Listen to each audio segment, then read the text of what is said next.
मित्रांनो नमस्कार. प्राचार्य अनराजी टिपले यांनी लिहिलेला बहुजनाचा बाप महारच होय या पुस्तकामधील आर्यवंश हा भाग आज आपण पाहणार आहोत. तरी लक्ष देऊ नये का? आपण आर्यवंशाचे आहोत आणि बाकीचे हिंदू अनार्य वंशाचे आहेत असा ब्राह्मणांचा दावा आहे. आर्यांनी हिंदुस्थानावर स्वारी करून तेथील रानटी अनार्यांना जिंकले हा जो सिद्धांताचा भाग आहे तो तर ब्राह्मणांना फारच आवडला आहे. कारण ब्राह्मणेतरांवर पूर्वी ब्राह्मणांचे जे श्रेष्ठत्व अनेक वर्षापासून स्थापन झाले आहे त्याला पुष्टीदायक पुरावा त्या भागात मिळतो, म्हणून त्या भागाला ब्राह्मण लोक विशेष महत्त्व देतात. शिवधर्माच्या वाटेवर या लेखात पुरुषोत्तम खेडेकर लिहितात, भारतीयांची मूळ संस्कृती म्हणजे सिंधू संस्कृती होय. अति प्राचीन आणि प्रगल्भ संस्कृती म्हणून सिंधू संस्कृतीचे जगात नावलौकिक मिळविलेला होता. शांततामय, मानवाचे कल्याण करणारी आणि प्रत्येकाला विकासाच्या संधी उपलब्ध करणारी सिंधू संस्कृती अशी तिची ओळख होती. परंतु इसवी सन पूर्वी 3250 मध्ये विदेशी आर्य भारतामध्ये आले. आर्य ब्राह्मण भारतामध्ये खैबर खिंडीतून आल्याचे टिळक, सावरकर व नेहरू यांनी लिखित स्वरूपात मान्य देखील केलेले आहे.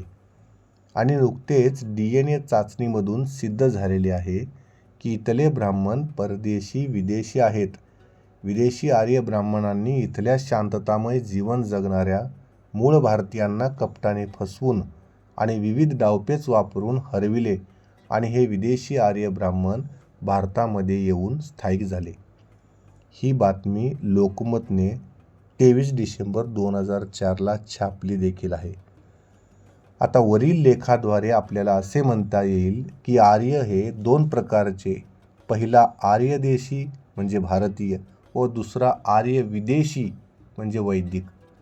तसेच आर्य या शब्दाबद्दल मत व्यक्त करताना राष्ट्रीय स्वयंसेवक संघाचे श्याम सराटे हे लोकमत 30 डिसेंबर 2004 या अंकात शिवधर्म म्हणजे राष्ट्रधर्मातून पलायन होय या लेखाद्वारे पुढील भूमिका मांडतात. ते पाहू आपण. आर्य हा शब्द वंशवाचक नसून गुणवाचक आहे. आर्य या देशातील मूळ समाजाचाच एक हिस्सा आहे. आर्य या देशात बाहेरून आलेले नाहीत असे डॉक्टर बाबासाहेब आंबेडकरांनीच संशोधनाअंती सिद्ध करून तोही प्रश्न निकालात काढला. याचा संदर्भ शूद्र पूर्वी कोण होते यात दिलेला आहे. स्वतः स्वामी विवेकानंदांनीही आर्य भारतातून बाहेरून आले होते या सिद्धांताचे खंडन केले होते. आता वरील दोन लेखात आर्य शब्दाबद्दलचे मत लक्षात घेता पुरुषोत्तम खेडेकर यांनी विदेशी आर्य हा शब्द वापरून विचारांची प्रगल्भता वाढविली आहे. त्यांच्या मते बाहेरून आलेला परप्रांतीय आर्य व मूळ निवासी आर्य असे स्पष्टच भेद करणारा प्रवाह दिसतो. पण श्याम सराटे यांचे मात्र संकोचित विचाराचे मत निदर्शनात येते. आर्य या देशात बाहेरून आले नाहीत असे ते म्हणतात. याचा अर्थ ते विदेशी आर्य म्हणजे वैदिक आर्य यांना हेतुपुरस्सर बाजूला करून मूळ निवासी आर्याबद्दल बोलतात. कारण ते स्वतः म्हणतात आर्य हा शब्द वंशवाचक नसून गुणवाचक आहे. मग विदेशी आर्याचे अवगुण इतिहास सत्य आहे.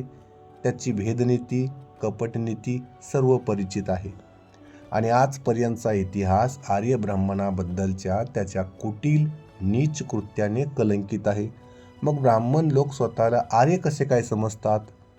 की मूळ निवासी बहुजनात प्रचलित असलेला शब्द स्वतःची म्हणजे वैदिक ब्राह्मणाची लायकी नसताना दांभिक मोठेपण सिद्ध करण्यासाठी तर अंगीकारला नसावा काय?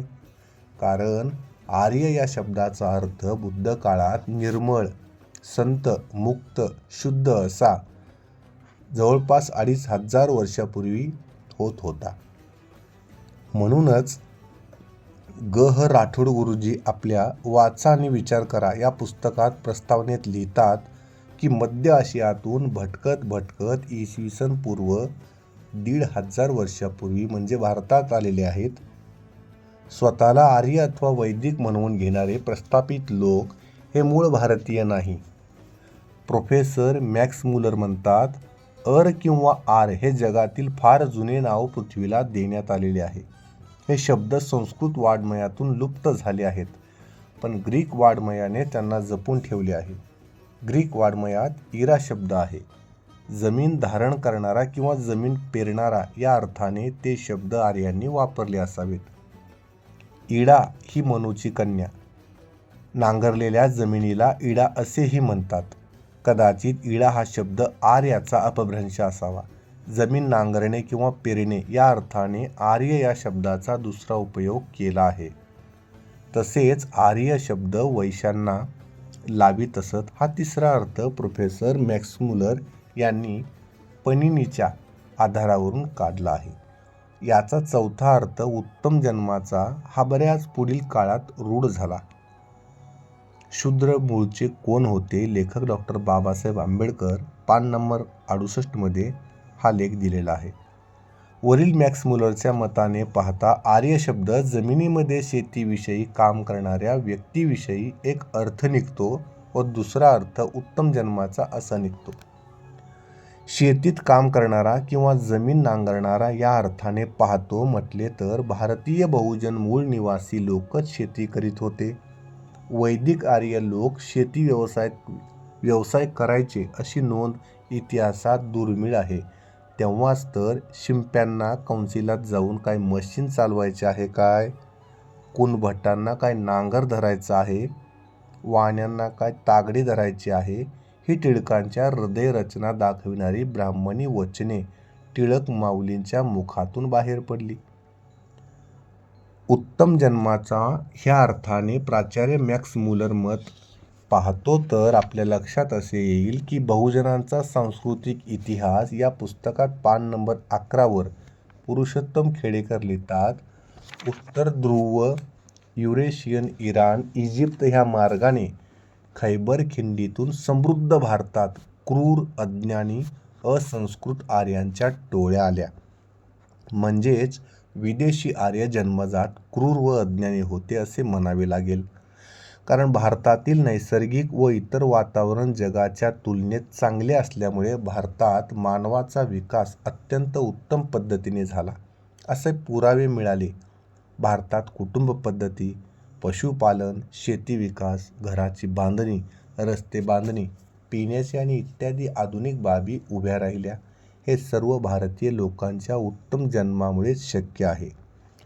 ब्राह्मणाची श्रेष्ठता सांगताना वज्रसूची उपनिषदामध्ये लिहिलेले आहे की अचलमुनीचा जन्म हत्तीपासून, केशपिंगलाचा अस्वलापासून, अगस्ताचा अगस्त फुलापासून, कौशिकाचा गवतापासून, कपिलाचा गायीपासून, गौतमाचा गुल्मपासून, द्रोणाचार्याचा घडेपासून, तैत्तिरीय ऋषीचा तितर पक्षापासून, शृंग ऋषीचा हरणापासून, व्यासाचा धिवरीपासून, विश्वामित्राचा चांडाळणीपासून, वासिष्ठ ऋषीचा उर्वशी नामक वेश्यापासून जन्म झालेला असूनही लोकांनी त्यांना ब्राह्मण म्हटलेले आहे. याचा पुरावा हिंदुत्वाचे वस्त्रहरण लेखक दिलीप भोसले पान नंबर 17 मध्ये आढळतो. म्हणजेच अशा प्रकारचे लिखाण वैदिक आर्याच्या धर्मग्रंथात काही अनैतिक संबंधातून तर काही पशुपक्षी अशा विचित्र प्रकाराच्या नैसर्गिक संबंधातून जन्म झाल्याचे पुरावे मिळतात. म्हणजेच उत्तम जन्माचा हे मॅक्स मुलरचे मत वैदिक आर्याला लागू पडत नाही, तर उत्तम कुलीन नैसर्गिकरित्या जन्मलेल्या मूळ भारतीय बहुजनास तंतोतंत जुळते. काश्मीरी ब्राह्मण पंडित नेहरू आपल्या डिस्कव्हरी ऑफ इंडिया या पुस्तकात आर्य म्हणजे ब्राह्मण हे बाहेरून आलेले असून त्याची इथल्या मूळ निवासी असणाऱ्या बहुजन समाजाला पराभूत केले आहे असे स्पष्ट लिहितात.